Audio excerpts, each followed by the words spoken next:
lo habíamos anunciado, está en estudios de manera personalísima, esta palabra que nos acostumbró ya el CNE, a que tenemos que decirla cuando viene un invitado acá. Está el abogado Pedro José Freile Vallejo, candidato a la presidencia por el Movimiento Amigo. El movimiento, podríamos decir, con el logo de la discordia en el Consejo Nacional Electoral. ¿Cómo está, abogado? Buenos días, gracias por acompañarnos. Quiero decir que está en este diálogo me acompaña el doctor Ángel Matamoros desde Exteriores. Hola. Abogado. Bueno, muchísimas gracias, un honor estar esta primera vez aquí en Ecuador en directo y claro, lo importante es que no seamos la manzana de la discordia, pero lo principal... Pero el logo sí, pues. El logo en realidad... el nombre del movimiento. Yo le cuento que pensé que era un meme cuando me enseñaron. Yo entraba a una grabación en la Universidad Salesiana y me dicen, ve esto. Entonces, ay, no molesten, ¿no? Entré a la grabación y cuando salgo ya estaba en las noticias del tema. Lo que me llamó más la atención es que estando en las noticias llamé a organizaciones políticas de CNE. ¿Cómo vas a ver una cosa así si todo estaba en orden? De hecho, a mí me preocupa mucho que detrás de esto hay alguna picardía.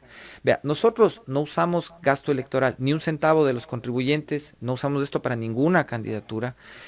Nos preocupa que se gaste plata de esta manera, tan irresponsable, porque el proceso principal alrededor de esto, ecuatorianos, no es el hecho de que sea nuestro logo, nuestra marca o lo que sea. Nosotros no nos hace más ni nos hace menos una marquita. Para nosotros eso es irrelevante. El problema es que la papeleta, si contiene errores de números de las listas, los nombres de las papeletas, si al César Montúfar le hubieran puesto la cara de Mickey Mouse en vez de la de él, cualquiera de esos detalles anula el proceso, porque estaríamos constituyendo una fórmula de nulidad sustancial. Cuando uno de ustedes compra o vende una casa, va con la escritura y si la guarda en la casa, en realidad está convencido de que tiene la casa, pero si no está inscrita en el registro de la propiedad, y si no está hecha por escritura pública, esa compraventa no vale. Igual, si la papeleta no tiene la cara que es, el sello que es, el nombre que es, el número que es, la papeleta se anula completa. Entonces lo que tenemos frente a nosotros es un riesgo de que todo el proceso electoral el día de mañana cualquier vivo venga y diga que no valió y bote a la basura, no los $500,000 que valgan esos papeles que van a tener que quemarse y por los que va a tener que pagar el responsable. ¿Quién va a pagar eso? Nosotros estamos planteando que sea la Fiscalía General y la Contraloría General del Estado quien determine esto. El día lunes voy a estar con el Contralor y con la Fiscal, de hecho planteando denuncias formales para que esto se investigue, porque no puede ser que hayan votado un par de funcionarios de segundo nivel y organizado una comisión. Pero ellos reciben órdenes, pues, ¿no? De alguien tienen que haber sido, y eso va a tener que dilucidar el Ministerio Público. Aquí hay algo medio raro, ¿no? Porque yo me imagino que ustedes mandaron el logo, mandaron toda la información para que el CNE imprima con la información que ustedes mandaron. Y no sé si de pronto ellos ya antes de mandar a hacer la papeleta, le pasaban vía correo electrónico a todos los candidatos cómo iba a quedar la papeleta y para que ustedes revisen. Pues yo creo que es lo lógico que podría haberse hecho, pero creo que tampoco lo han hecho así de esa manera. Más allá de la lógica y el sentido común, estos son procesos regulados por el derecho administrativo. Estos son procesos que regulados por el derecho público nos dicen que solo se puede hacer lo que dice la ley, no lo que no dice la ley. En todo momento durante este proceso, desde agosto que estoy al frente de la Presidencia Nacional del Movimiento Amigo, toda la documentación que se ha procesado legalmente de ninguna manera ha incluido el logo que apareció en esa papeleta. Por eso a mí me preocupa que detrás de esto hay alguna picardía y por eso creemos que tiene que venir una mano de fuera del CNE, en este caso la Fiscalía, para investigar el asunto. La papeleta no puede ir con ese logo que ellos han impreso. Vea, si fuera por mí, mejor que no se gaste plata, pongan el logo que quieran. A mí no me hace más ni menos el logo. El problema es que se anula el proceso para todos los electores. No es que estoy hablando por el derecho de los candidatos, sino de los electores. Como usted dice, alguien puede presentar alguna demanda de nulidad. Y nulidad significaría volver todo a cero, como que no hubiera pasado nada. Y allá nos estaríamos gastando decenas de millones de dólares en reiniciar el proceso. Decenas de millones de dólares. ¿Por qué? Porque hay algún ahí pícaro detrás de este tema buscando el interés de alguien más. O sea, ¿por qué? Si no fuese la casilla del Movimiento Amigo, número 16, que está en el centro de la papeleta, no se olviden, y fuera la de cualquier otro candidato, Yacu Pérez, Guillermo Lazo, Andrés Arauz, lo responsable sería hacer lo que estamos haciendo, y eso es denunciar y pedir que se aclare quién es el responsable de esto y se actúe legalmente desde el punto de vista del interés de todos los electores representados por el Estado. Bueno, no quisiera estar en los zapatos de los vocales, porque en este momento, con todas las denuncias que ha habido en contra de los vocales del Consejo Nacional Electoral, puede ser que con esta situación tal vez es la gota que derramó el vaso de agua. Vea, para mí esto no es un tema personal, insisto, es un tema del derecho de los electores a tener un proceso electoral transparente, y en ese sentido no tengo nada en contra de los vocales, que ojalá vean este video, pero creo que tienen que actuar con responsabilidad, no pueden lavarse las manos. Correcto. Bueno, vamos a otro tema, abogado Pedro José Freile Vallejo, candidato a la presidencia de la República por el Movimiento Amigo. ¿Cuál es el plan de gobierno que usted tiene para reactivar económicamente el país, para salir de la crisis, para combatir la corrupción? Todo junto. De hecho, todo va junto, porque el horizonte a donde vamos implica una nación en donde funciona la ética más que la necesidad de la transparencia. Pero más allá de darle un discurso sobre el anticorrupción, que todos los candidatos además suelen decir lo mismo, yo creo que lo primero es dar ejemplo. Eso implica obrar con esta administración de la desconfianza, que es la transparencia, es mostrar cómo uno toma las decisiones, cómo uno forma el plan de gobierno, cómo uno se exhibe de cuerpo entero con la competencia o incompetencia que tiene para poder presentar este plan. Salud, seguridad y educación son el horizonte inmediato de lo que el Estado debe atender. Son tres cosas muy básicas. Yo sé que este discurso no es el más glamuroso, pero es así de simple: salud, seguridad y educación.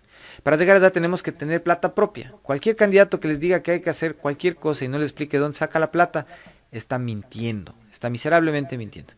Nuestro plan, felizmente de donde viene, de los ciudadanos, estaba hecho para enseñarles a los políticos qué hacer en la situación en la que íbamos a estar hoy, indistintamente de la pandemia, que era muy parecida en términos económicos.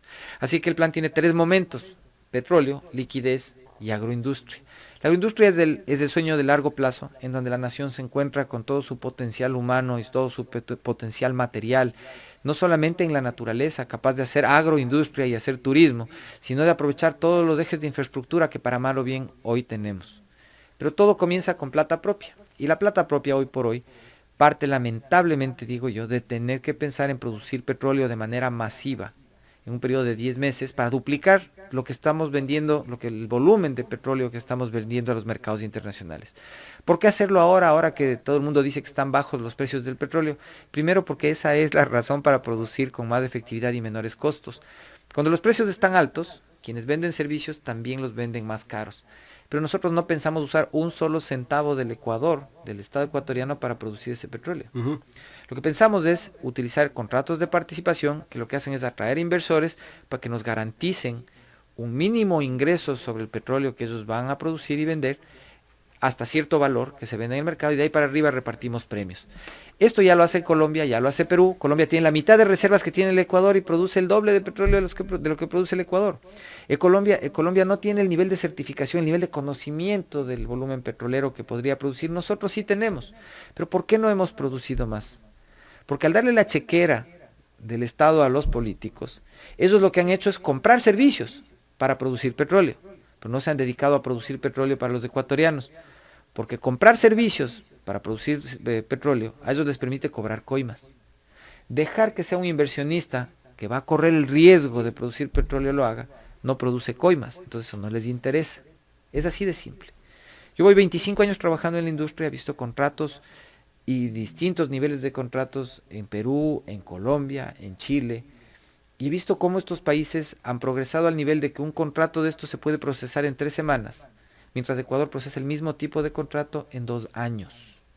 ¿Sabe por qué? Porque la coima se cocina en 2 años. Cuando las cosas se hacen transparentes y se deciden sin dudas, no producen coimas. Y es más, en el ejercicio de aplicación de la transparencia que mencionaba al comienzo, no vamos nosotros a decidir esto, vamos a poner en bolsa de valores, en depósito centralizado, la cotización de esos concursos. De tal manera que no tengamos que estar viendo con quién armamos la comisión. Si hay algún asambleísta, algún partido que se presta o alguna fuerza política que viene a ofrecerse para este asunto, se va a hacer en tiempo real, a los ojos de todo el mundo y de manera inmediata. Esa plata en 10 meses nos va a dar una sensación que puede ser equivocada de un boom petrolero. No vamos a tener un boom petrolero ecuatoriano, lo que vamos a tener es plata para devolverle la plata al IES primero. Y eso es parte de una estrategia financiera también. Además de una necesidad ética, que es devolverle a la gente lo que ha ahorrado a lo largo de su vida. Yo no sé qué edad tiene usted, pero ha de querer jubilarse algún rato. Yo voy de 18 años aportando y técnicamente me voy a jubilar sin un centavo, porque los políticos se llevaron la plata de mi vejez. Le vamos a devolver la plata al IES para recomponer el ciclo de pagos internos. ¿Cuántos millones usted cree que podría tener el país producto del petróleo cada año? Vamos a tener cerca de 100 mil millones de dólares, casi duplicar el Producto Interno Cada Bruto. año. Es casi duplicar el Producto Interno Bruto del país, un poquito menos, pero es alrededor de eso. Por eso digo, hay una Pero falsa con eso sensación. solucionamos todos los problemas. No, ese es el punto. No, no. Claro, sería lindo en el discurso político, yo le digo, claro, sí, la maravilla, mire cuánta plata. El No presupuesto alcanza. general del Estado es 35.000 millones de dólares. Sí, pero la cadena de pagos interna de la economía ecuatoriana es más de 50 mil millones y está rota. Casi 8 de cada 10 ecuatorianos no tienen un trabajo sustentable, formal, digno, como le quiera Pero decir. en 4 años podríamos dejar el país estable, pues. En 4 años podríamos dejar el país presentable. Pero no es que podemos. Nosotros no estamos Mejorar vendiendo recetas el mágicas. nivel de vida de los ecuatorianos. Un poco sí. Un poco sí si logramos reformas estructurales en cómo se manejan los servicios públicos, el servicio de salud, el servicio de educación y el servicio de seguridad primordialmente. Pero como le digo, no estamos aquí para ofrecer recetas mágicas, sino la verdad. Por eso estamos haciendo algo distinto que es lo que dicen los políticos, es decir, lo que la gente necesita saber, no lo que la gente quiere oír. Correcto. Vamos a darle paso a mi compañero, al doctor Ángel Matamoros, que está desde Exteriores. Gracias, Jaime. Gracias, abogado Pedro Freile. Abogado, usted ha puntualizado 3 ejes, ¿no? El petróleo, liquidez y la agroindustria. Pero ¿por qué, mientras otros gobiernos, mientras en el mundo no se está dando tanta prioridad al petróleo por el tema de la contaminación, por qué usted justamente apuesta al petróleo? Teniendo el Ecuador otros rubros, teniendo el Ecuador otros retos en los cuales poder producir, hacerlo competitivo. Primero porque el Estado ecuatoriano no puede intervenir en áreas en donde son actividades propias del sector privado. O sea, si tenemos una gran capacidad para producir, por ejemplo, banano, palma, atún, el Estado no va a entrar directamente, tiene que generar condiciones de entorno, pero es el sector privado el que va a reforzar esas exportaciones. El Estado puede intervenir en donde puede intervenir, y eso es lamentablemente, insisto yo, es solamente el petróleo. Hoy por hoy los precios del petróleo están ya estables desde hace más de 8 meses y la pandemia nos ha enseñado lecciones en la industria que incluyen cómo medir y cómo casi predecir el comportamiento del consumo en los siguientes años. El sueño de todos y nuestro sueño principal en la agroindustria es dejar de utilizar combustibles fósiles. Yo personalmente trabajo en emprendimientos que tienen que ver con energía fotovoltaica y eólica en todo el continente. Pero la verdad es que ese tipo de energías sanas y saludables todavía necesitan de subsidios. Y eso implica que el Estado tenga recursos para pagar subsidios que en esos temas ahorita no tiene, porque tenemos otras prioridades como la salud y la educación. Entonces, el petróleo es lo que sí tenemos para exportar y el tipo de petróleo que puede producir el Ecuador tiene todavía demanda. Hay mercado, hay quien nos quiera comprar ese petróleo por al menos hasta el año 2050. Las metas del año 2030 que acordamos los países miembros de la Organización de Naciones Unidas no se van a cumplir. Yo tengo que anticipar eso, ya les he dicho a mis amigos de Naciones Unidas que son deseables, pero no son realizables. Porque primero, los países que más contaminan, los países que más utilizan hidrocarburos, no han suscrito seriamente al menos, de hecho, apenas formalmente, su intención de participar en esos tratados. Abogado, si usted fuera presidente mañana, ¿cómo emprendería este tema entendiendo que hay contratos de preventa petroleras con China? Bueno, yo como abogado tengo que decirle que los pacta sunt servanda, lo que está firmado tiene que respetarse, pero no tiene por qué dejar de examinarse. Y de hecho, dentro de los mismos contratos existen las fórmulas para poder detenerlos y poder reorganizarlos. A mí me parece que en algún momento el país se equivocó en la estrategia de, por ejemplo, caducar contratos que terminaron revirtiéndose en demandas que ahora nos han costado plata por falta de prudencia para utilizar los mecanismos legales para dejar de usar las cosas que no queremos. El que se excita mucho discierne poco, dice un aforismo. Cuando tiene la cabeza caliente tiende a obrar mal. Con prudencia y con detenimiento, ya hemos examinado esos contratos, todos tienen un remedio en sí mismos para que los dejemos de utilizar sin que le cueste al Ecuador como le ha costado la caducidad de contratos en otras épocas. Por ejemplo, la comercialización internacional es algo que tiene que hacerse a través de bolsas de valores. No hay ninguna razón para que sea un funcionario y peor de la cercanía del presidente el que dirige el comercio internacional de petróleo. Abogado, usted ya lo explicó por qué quiere ir al sector petrolero. ¿Cómo hacer en su gobierno, en el caso de que el pueblo lo favoreciera con el voto, cómo hacer el tema de la deuda externa, que ya pasa los 70.000 millones de dólares. ¿La pagará? ¿No la pagará? ¿Cuál es su estrategia con respecto a aquello? La estrategia para nosotros alrededor de la deuda externa es tener credibilidad para tratar con los acreedores. Yo siempre pongo este ejemplo. Cuando uno está mal, cuando está endeudado y tiene que ir al banco a decir al oficial de crédito, este mes no me cobre, vea, deme chance, aguánteme unos días. El banco lamentablemente igual tiene que cobrar y lo que hace es tratarnos mal. Durante la pandemia, sin cobrar comisiones, con sueldos atrasados, sin tener ahorros, están llamándonos, paga, oye, paga, y paga ahora, y además la llamada por la que te estoy llamando, pagas también esta llamada. Y el papelito del cajero, pagas también. El banco no lo hace mala gente, lo hace porque ese es su negocio. Y lo mismo hace el multilateral, que si nos ve que no cuidamos, y esta es la primera línea de base para renegociar la deuda externa, entender que tenemos que ser creíbles con nuestro banco, demostrar que estamos fuertes, que tenemos un plan económico para producir petróleo, pero sobre todo, que nos importa nuestra gente. Porque el riesgo político, ese que hablan siempre los números tan altos del riesgo político, está asociado, eso riesgo país o riesgo político, es que los políticos no demuestran que de verdad les interesa a la gente. Por eso devolverle la plata a la seguridad social es la primera señal de solvencia con la que vamos a renegociar con todos nuestros acreedores. Las deudas hay que pagar, hay que honrarlas, pero hay que reorganizarlas y volverlas vivibles.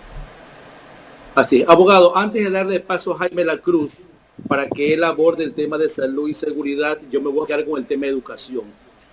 Usted sabe que la educación es la base del desarrollo. ¿Cómo hacer para hablar de internacionalización de las universidades ecuatorianas? Para que tanto los estudiantes ecuatorianos puedan ir sin ningún problema a cualquier parte del mundo a homologar, que sus títulos sean reconocidos, y qué va a hacer con respecto a la figura del CENESID con este tema.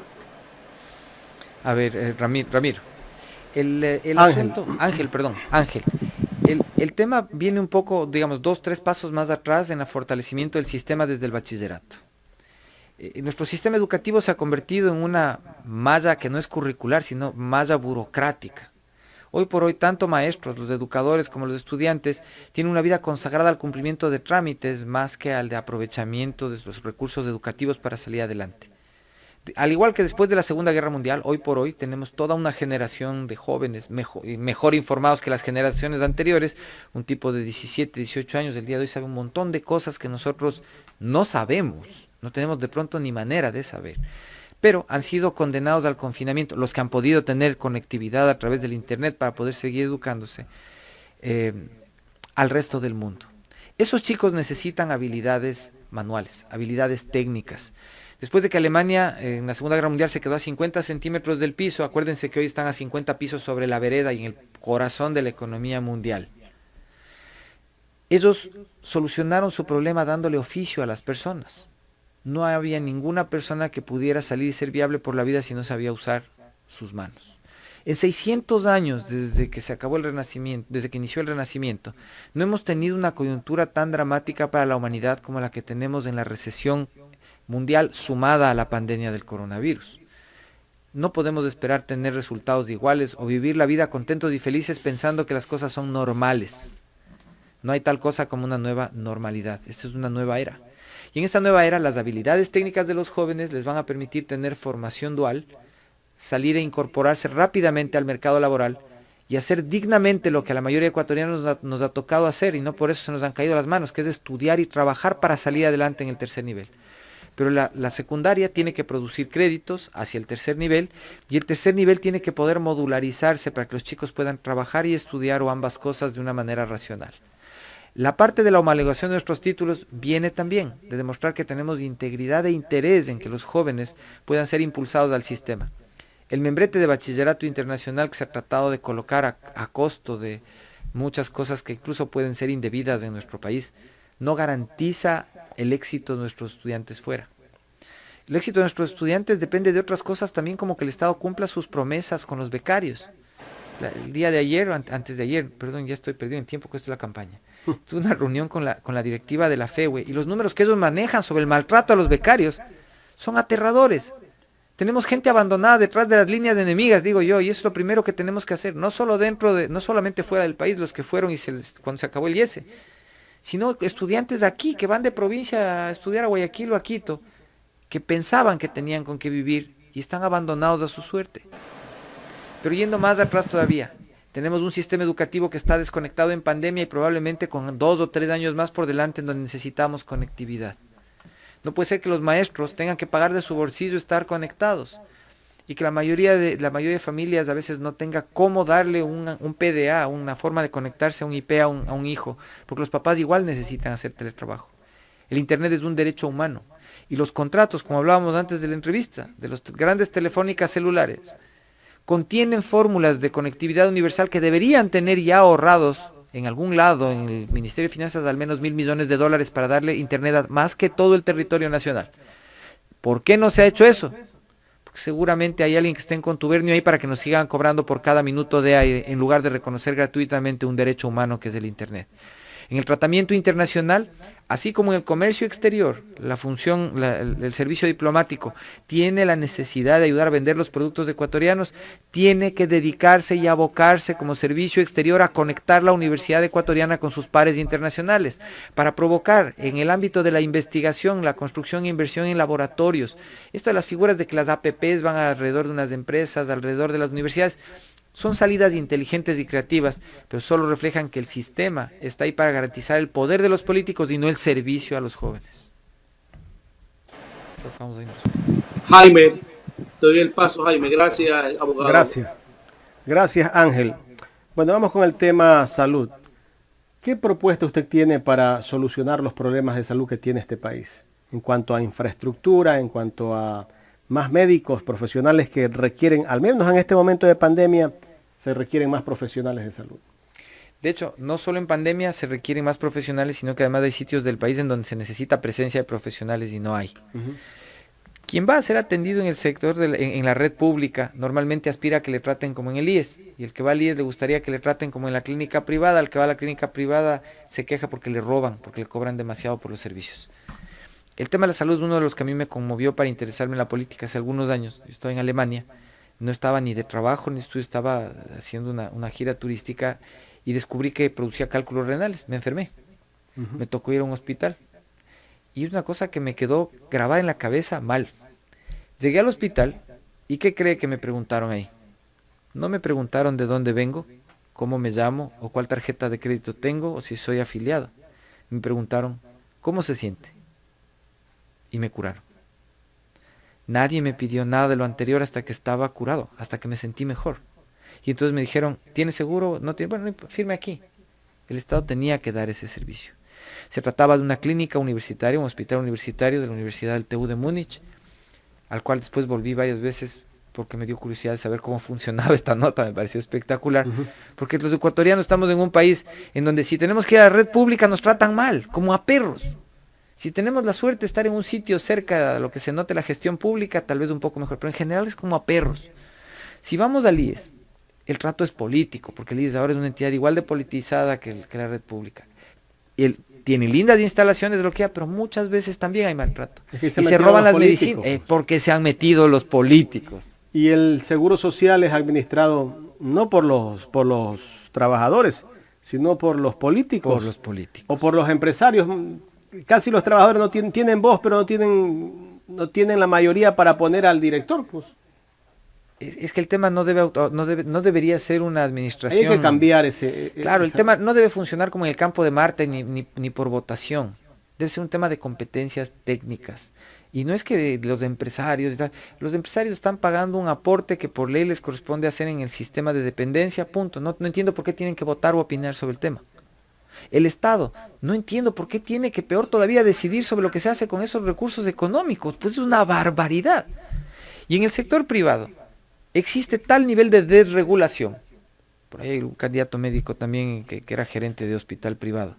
Hacen lo que les da la gana. Nuestra propuesta puntual es que todo el servicio de salud sea un servicio 100% público. Con una administración 100% privada. Y la administración es un sistema de operación como les funciona a los alemanes, en donde no se maneja billete, en donde se maneja servicio, en donde se cumplen metas. Ni en los consultorios particulares en Alemania los médicos reciben una tarjeta de crédito o un billete. Ellos dan la atención y el sistema les compensa por el servicio público brindado. nuestro país hay que despolitizar para desprostituir la salud y que todo el mundo tenga el chance de tener un servicio en donde primero le preguntan cómo se siente y no quién es.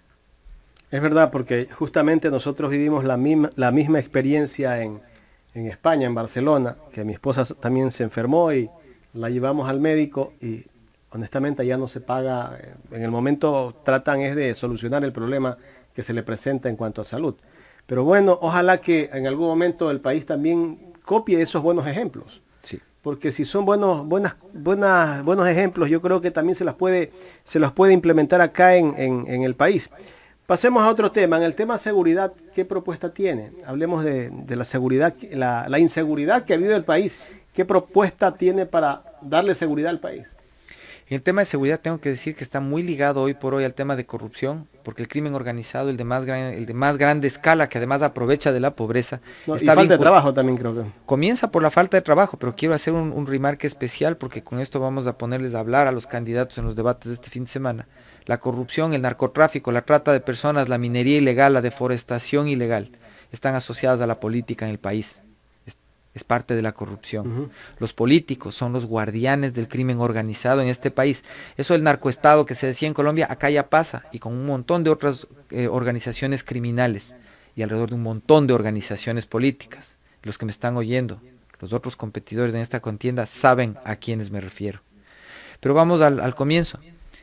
En realidad el caldo de cultivo de la inseguridad es la pobreza. Y por eso yo siempre digo, cuando oigo por ahí que dicen hay que darle pistola a todo el mundo, hay que desarmar la pobreza, no armar a la población. Pero para lograr que eso funcione, más allá del discurso que suena coherente, los ciudadanos tenemos que ser responsables, darle elementos técnicos a la policía, crear más fiscalías, crear servicios de asistencia técnica de primera línea para las víctimas de la violencia intrafamiliar y de género. Cambiar las leyes también. Todo eso, y cambiar las leyes para endurecerlas, permitirles a los policías que se defiendan a sí mismos, porque a veces están en más peligro que nadie. Todas son cosas obvias, pero yo no estoy aquí para decir lo obvio. Lo primero es que nos responsabilicemos y empaticemos con la seguridad de los ciudadanos. Yo le pregunto una cosa a usted.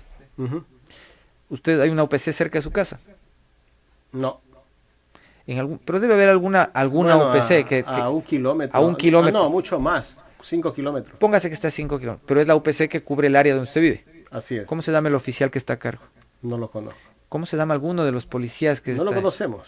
No se socializa que hay un UPC y que da un servicio y que tienen un número de teléfono donde pueden llamar para cualquier emergencia. En realidad esa socialización digamos así, por los nodos de conexión, de comunicación con ellos son responsabilidad del Estado que no lo está haciendo. Pero responsabilizarnos nosotros como ciudadanos de saber quién nos está dando un servicio tan delicado como proteger nuestro patrimonio y nuestra vida, si es responsabilidad nuestra. Nosotros si no nos acercamos a saber quiénes son, ¿cómo esperamos que nos protejan? Si no estamos dispuestos a conocer al vecino que vive al lado nuestro. Al rato ese es un problema que tenemos todos. Sí, ahora con esto de la pandemia, yo sé cómo está. Yo creería que, ¿sabes quiénes viven de una manera mucho mejor y en comunidad? Son los compatriotas que están, las comunidades indígenas. Sí. Ellos se socializan más que nosotros. Sí. Y cuando hay algún problema, todos participan, todos ayudan. Y cuando alguien les roba también, todos participan en capturar al delincuente. Se protege a sí mismo, comunidad que se protege a sí mismo es más segura. Por eso es un tema de empatía y es un tema de responsabilidad cívica, el tema de la seguridad, no solo de los recursos, todo el discurso correcto, de a quién darle, cómo darle, qué recursos técnicos, eso puede repetir cualquiera. Lo nuevo es de esto, nosotros responsabilizarnos. No sé si Ángel Matamoros tenga alguna otra inquietud para el candidato. Sí. Y cuando hay algún problema, Jaime, lo curioso es que todos los candidatos ahora se protege a sí mismo, comunidad que se protege a sí mismo es más segura. Mencionan su plan estratégico, que es muy bueno. El tema es que esperemos que cuando la ciudadanía lo favorezca con el voto cumpla, ¿no? Y no se dé pues esa figura como decía mi abuelito, yo te busca quien te dé. Ángel, trate de bajarle el retorno. Tenemos un retorno que está haciéndonos retroalimentación para que se pueda entender de mejor manera en la pregunta. Ok. Ya, ahí. Que esperamos que con nuestro candidato, esa concepción que tenemos los ciudadanos de que los candidatos ofrecen algo, entonces aparece el término yo te ofrezco, busca quien te dé. Aparentemente es una conceptualización que el ecuatoriano todavía lo tiene en su mente? ¿Cómo erradicar esa concepción, amigo Dando ejemplo, José?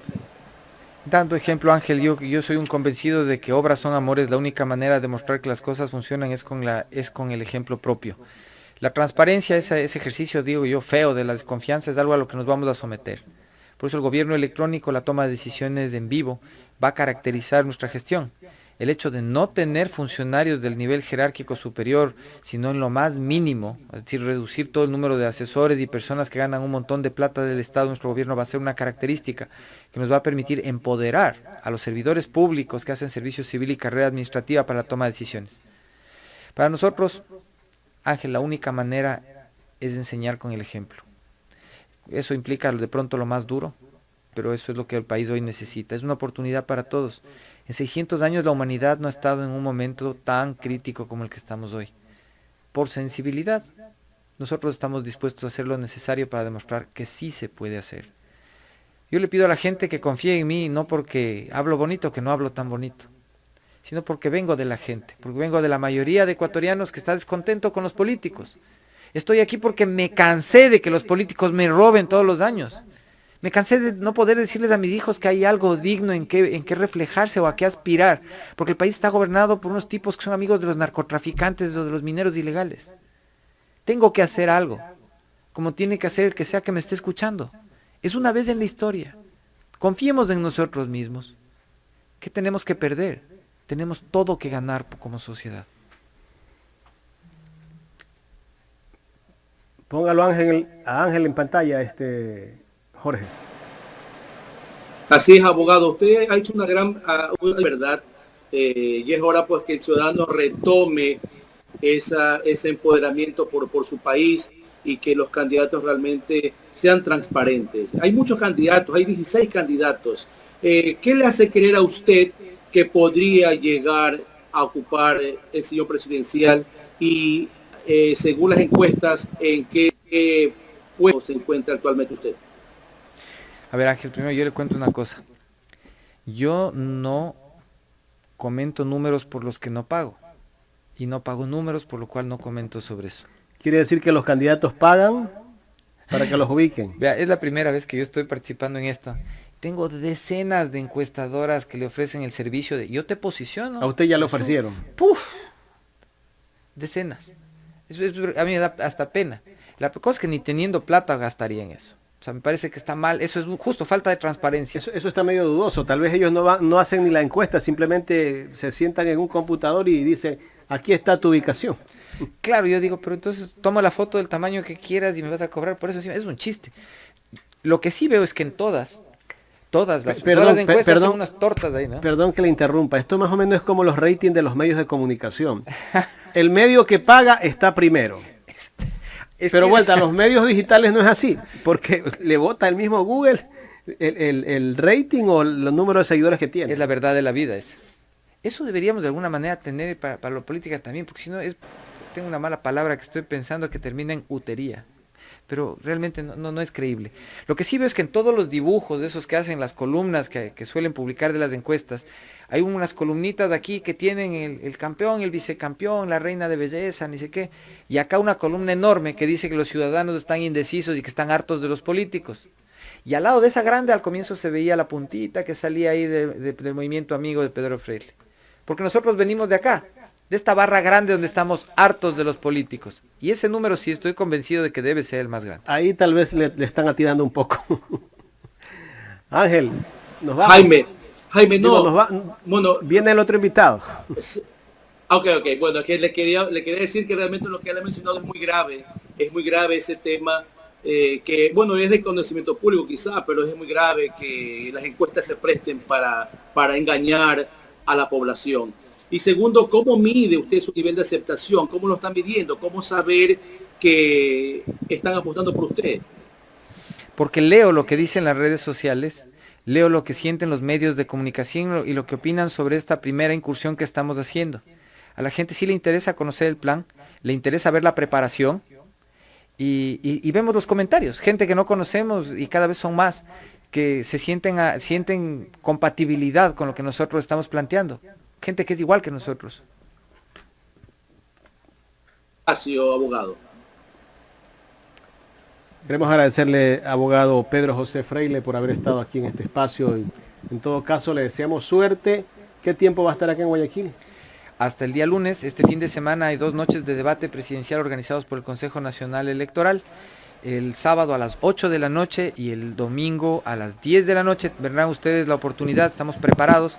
Hemos leído ya todos los planes de gobierno de los otros presidenciales y vamos a ponerles en su sitio. Anoche hubo otro debate, ¿no? Hubo una presentación de ¿Usted ideas. participó? Claro, naturalmente, yo participo en todas las invitaciones que se me hace, con mucho agradecimiento, pero había dos veces que uno podía replicar, entonces es poco, y además la mayoría solo van ahí con en el enlatado del marketing, y cuidado, le regresa a ver al Freile porque te despedaza, entonces no quieren debatir. Y ya ustedes saben la metodología del debate que va a ser este fin de semana. No, la leeré una media horita antes, creo que no amerita más lo que estamos preparados para esto, no necesitamos estar repasando. Correcto. Muchísimas gracias, abogado Pedro José Freire. Muchas ¿Cuál es gracias. su lista? Lista 16, Movimiento Amigo, la que está casi en la mitad de la papeleta, el número 16.